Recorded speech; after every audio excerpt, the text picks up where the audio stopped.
मोटी संख्या में उपस्थित है। તમારા આંગણે આટલા મહાનુભાવો અહીંયા ઉપસ્થિત હોય અને આપણા ગુજરાતના ઠાકોર સમાજને એક દિશા તરફ, ક્ષત્રિય ઠાકોર સમાજ એક દિશા તરફ આગળ લઈ જવાનું જેણે બીડું પકડ્યું હોય એવા અલ્પેશભાઈ અહીંયા ઉપસ્થિત હોય ને આપણા સમાજના અહીંયા રતન સાંસદશ્રી, મંત્રીશ્રી અહીંયા ઉપસ્થિત હોય, અર્જુનસિંહ હમણાં આપણી વચ્ચેથી ગયા, મહિલા આપણા મંત્રી અહીંયા આપણી વચ્ચેથી ગયા અને આટલા બધા અહીંયા ઉપસ્થિત હોય એક વખત એ બધા માટે, મહેમાનો માટે એક વખત જોરદાર તાલીઓ બે હાથ ઊંચા કરીને વગાડવાની છે. ફરી આપણે એમને અહીંયા બોલાવવાના છે આવતી વખતે અને એ વખત જોરદાર તાલીઓ અને ભારત માતા કી. એટલે ક્ષત્રિયોનો અવાજ, ઠાકોરોનો અવાજ ગાંધીનગર સુધી ના પહોંચે તો આપણી વાત સાંભળશે કોણ? પહોંચાડવાનો છે ને અવાજ? પહોંચાડવાનો છે કે નહીં? એટલે અવાજ ખંખારીને બોલો જ ખરા. બોલો ભારત માતા કી, ભાતીજી મહારાજ કી. ભાઈ ઉપસ્થિત તમામ બિરાજમાન, કેટલાય સમયથી આ બધા જ બેઠા છો. ગુજરાતના તમામ ખૂણા ખૂણા પર, તાલુકા, જિલ્લાથી સમાજની મિટિંગો થઈ રહી છે, ઠાકોર સેનાની મિટિંગો થઈ રહી છે. સમાજની અંદર ક્યાંક રહેલી કુરિવાજ, ક્યાંક રહેલા કુટેવો કે વ્યસનની વાત હોય તો વ્યસન મુક્તિની વાત હોય તો સમાજ આજે જાગૃત થઈ રહ્યો છે. મારો યુવાન આજે જાગૃત થઈ રહ્યો છે. આપણે બધા જ અહીંયા ભેગા થયા છીએ.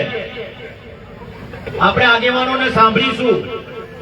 આગેવાનોને સાંભળ્યા બાદ આપણી ફરજ શું છે તો કે આપણા ગામની અંદર જઈને અને યુવાનોને સાચી દિશા, સાચું માર્ગદર્શન આપવાનું કામ આપણે બધાએ કરવાનું છે.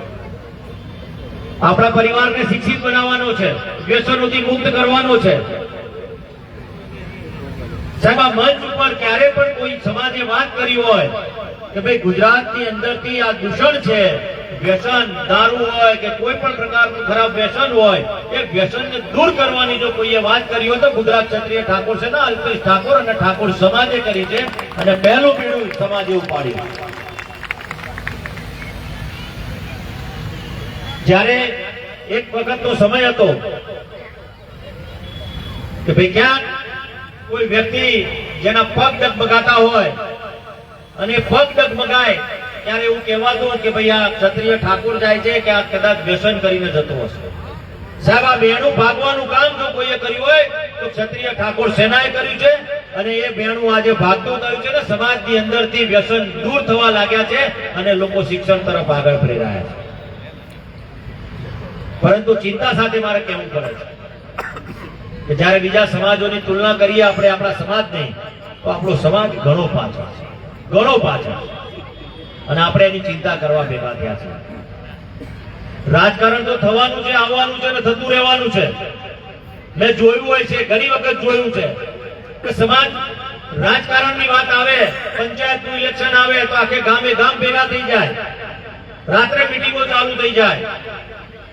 તાલુકા જિલ્લાનું આવે કે વિધાનસભાનું આવે કે સાંસદ સભ્યનું ઇલેક્શન આવે તો તમામ લોકો જાગૃત થઈ જાય, આપણો સમાજ જાગૃત થઈ જાય. માત્ર રાજકારણથી, એકલા રાજકારણથી સમાજનો વિકાસ થવાનો નથી. કોઈ પણ સમાજને જો કોઈએ યાદ કર્યો હોય, એ સમાજના લોકો યાદ કરે છે કે જે સમાજ શિક્ષિત છે એ સમાજના લોકો યાદ કરે છે ને આપણે શિક્ષણ તરફ આગળ વધવાનું છે. એવા સંકલ્પ સાથે આપણે એકી છૂટા પડીશું તો જ હું માનું છું કે આવનારા દિવસોની અંદર આપણા સમાજને શિક્ષણ પ્રાપ્ત થયા બાદ આપણને ક્યાંક મહત્વ મળશે.